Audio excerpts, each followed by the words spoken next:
Hi, I'm here with Pro-Lite at the UKIVA Machine Vision Conference up in Coventry. Just to give you a quick flavour of some of the things we have on show.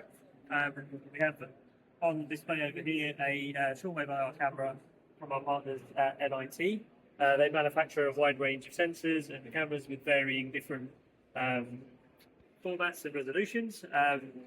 Typically, SWIR cameras can be used for vision applications where visible cameras don't quite cut it. So things where you have additive manufacturing or welding, we have seen high flux. The shortwave IR just gets rid of all the visible noise and that will allow you to quite clearly image the process. So if you think of things like welding, you can quite closely follow the dot ball and see the quality of your weld. Other applications include semiconductor and electronics inspection. If you were to look at a silicon wafer in the visible, it's very reflective, which would be great for looking at scratches and things like that. With a shortwave IR, it then becomes transparent, and then you can see cracks and other defects.